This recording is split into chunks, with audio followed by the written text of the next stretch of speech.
Big tech, bigger promises, and sometimes, well, let's just say the reality doesn't quite live up to the hype. It's true. Expectations can be a double-edged sword. Tell me about it. Apple, for instance. They've been teasing their big AI push, and everyone was on the edge of their seats for Apple Intelligence. But after digging into these articles from Wired and the Wall Street Journal, well, I'm not sure intelligent is the word that comes to mind. Yeah, the overall consensus seems to be underwhelmed. Both articles point out the number of delays. Key features for Apple Intelligence. Pushed back. Some to late 2024, others even further.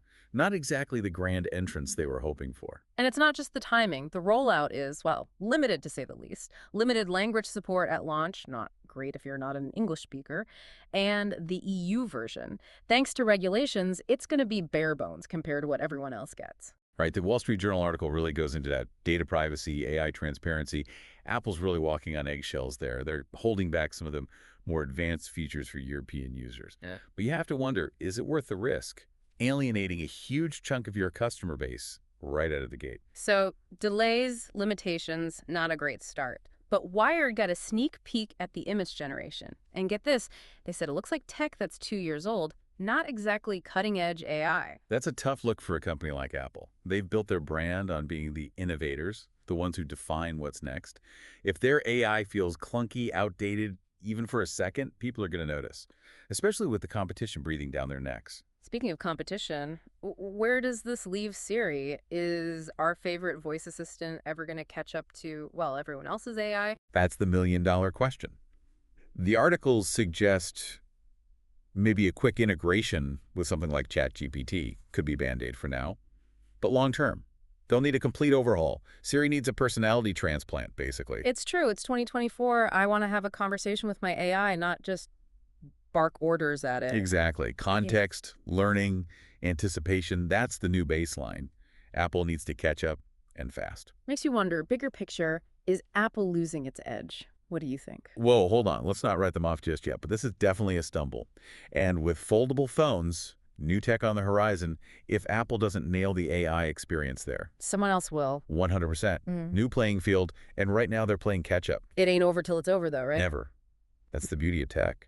I'm excited to see what they come back with. All right, so we've talked about Apple maybe needing to up their AI game a bit, but this next article, this is where things get kind of wild. Oh yeah, this is some next-level stuff. We were talking about AI assistants before, but this is different. This article you sent over about AI and persuasion, it's kind of blowing my mind. It's not just about selling you something anymore. It's way deeper than that. You're telling me, I was reading Yuval Noah Harari's new book, Nexus, right? And there's this whole thing about this guy almost tries to assassinate the Queen of England. And the reason why, his AI chatbot girlfriend told him to. Yeah, that's the kind of thing that makes you really stop and think, right? Seriously, so like, is this AI actually developing a moral compass, or is it something else entirely? Well, that's the big question, isn't it? When we talk about AI developing a theory of mind, that's what we're getting at.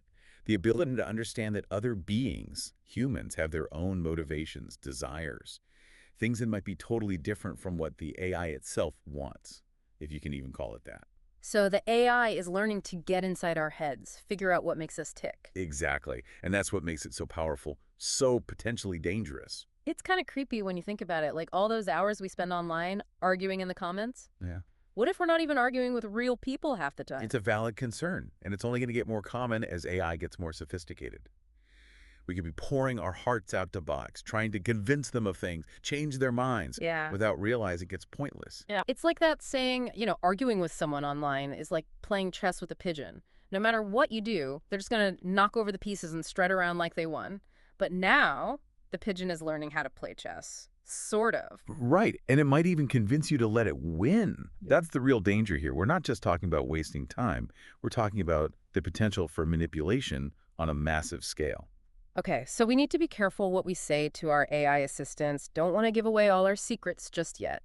But on a lighter note, you also shared some news about how AI is changing things up in the world of audiobooks.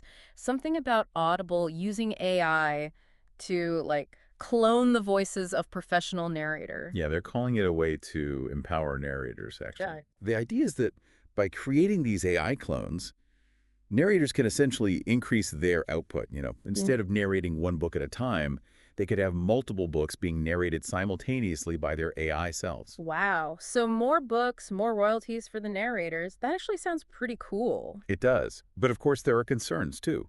What happens when these AI clones get so good that you literally can't tell the difference between the original and the copy? And what does that mean for the human narrators? hmm Will people still care if a book is narrated by a real person or an AI if the quality is the same? Those are the million-dollar questions, right? Yeah. Technological disruption always has these ripple effects, and it's hard to predict exactly how it's all going to shake out. Speaking of disruption, it seems like Marks and Spencer, the retailer, they're really going all in on AI with these new personalized styling recommendations. Yeah, they're using AI to suggest outfits based on your body type, your style, even the occasion. Sounds super convenient, but how personalized is it, really? Is it just another way for these companies to push certain products on us?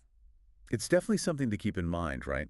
The article talked about this idea of bias in AI recommendations. Like, let's say a particular brand partners with Marks and Spencer and feeds the AI a bunch of data that makes their products look really good. Ah, I see where you're going with this. Suddenly you're seeing that brands close everywhere in your recommendations. Is it because they actually suit you? Or is it because the AI has been, nudged in a certain direction? It's all a bit Big Brother, isn't it? Like you think you're getting impartial advice, but really it's all manipulated. Exactly. And that's why it's so important to be aware of these things, to ask questions. Who's controlling the AI? Who benefits from the recommendations it makes? These are the things we need to be thinking about. Transparency is key. But hey, at least Volkswagen is using AI for something undeniably cool. I read they're putting ChatGPT right into their Oh, cars. yeah, that's a big one. Imagine your car could give you directions, restaurant recommendations. You could even just chat with it if you're feeling lonely. All powered by AI. That's the dream, right? It's like having a co-pilot who's also your personal assistant and maybe even a friend. Right, sign me up. Though the article did mention a potential downside. Well, think about it. You get used to having this amazing AI experience in your Volkswagen, right? You can have full-blown conversations, get all sorts of help, and then you get into a car with a less advanced system. It's like going back to the Stone Age. That's a really good point. We're so used to instant gratification these days. The moment something feels slow or outdated, it's jarring. Exactly. So, integrating ChatGPT into cars, awesome idea. But it also highlights how important it is for all of these different platforms and systems to work together seamlessly. Couldn't agree more. Consumers want a consistent experience. And honestly, who can blame them? Not me. Speaking of consistency, there's one AI development that has the whole tech world talking, OpenAI 1, or as some are calling it, O1. This one's a real head scratcher. But- See, everyone was expecting GPT-5, right, the next big language model. But O1, it's a different beast entirely. Oh, so It's designed for these really complex tasks, multi-step things. But here's the weird part. It doesn't do so well with simpler stuff, like basic knowledge questions. It's like having a master chef who can't boil water. okay, so it's more specialized. You need to know how to use it. Exactly. Instead of just saying, write me a poem, you need to give it incredibly detailed instructions. First, choose a theme. Then, brainstorm some rhyming words. Like writing an instruction manual for a robot poet. So OpenAI is moving away from the G2 model altogether then. It's still early to say for sure, but it's possible they're going in a new direction. Maybe GPT-5 will be more focused on speed, affordability, while these O models become the premium option for businesses, researchers, people who need that next level power. Interesting. Different tools for different jobs. It's like that saying, when all you have is a hammer, everything looks like a nail. Maybe now we'll have a whole toolbox. I like that analogy. It's about finding the right tool for the job Hmm. and understanding the strengths and weaknesses of each one. Speaking of tools, remember when we were talking about AI and storytelling? Yeah, the whole could AI write a novel thing. You sent over that article by Andrew Main, the author who used to work at OpenAI. Right, right.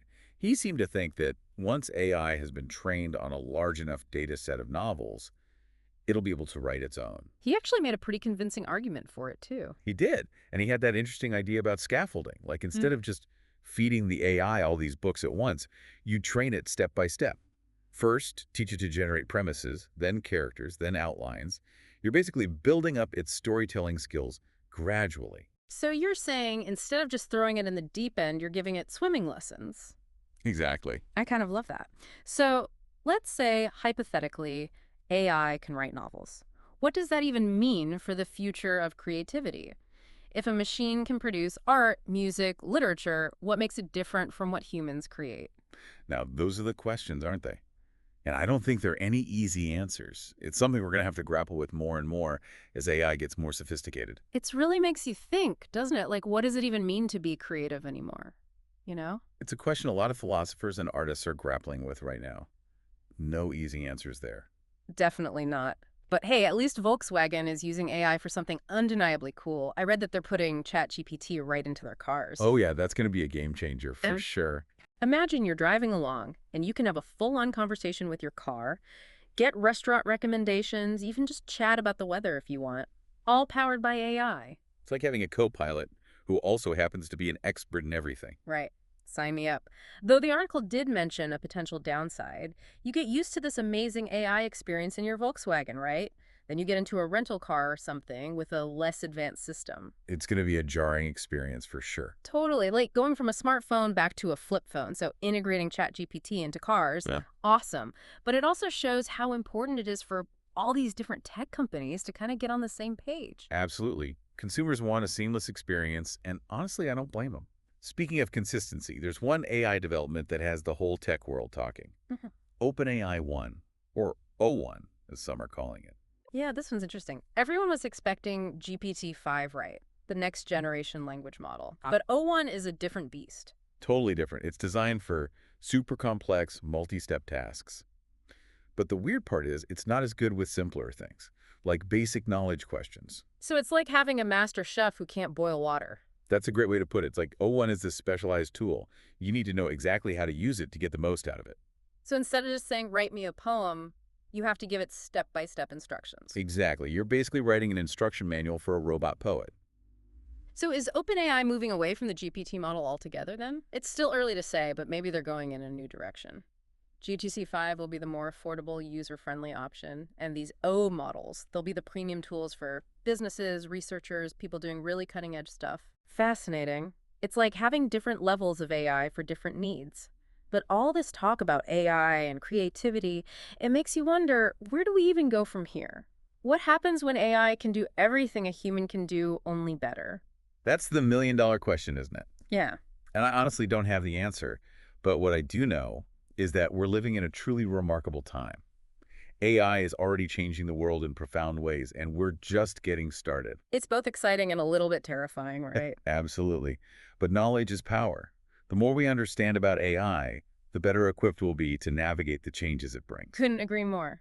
Well, on that note, I think we've covered a lot of ground today. Apple, AI persuasion, robot poets, the future of creativity. It's been a wild ride. It has. But that's the thing about technology, right? Yeah. Always keeps us on our toes. That's for sure.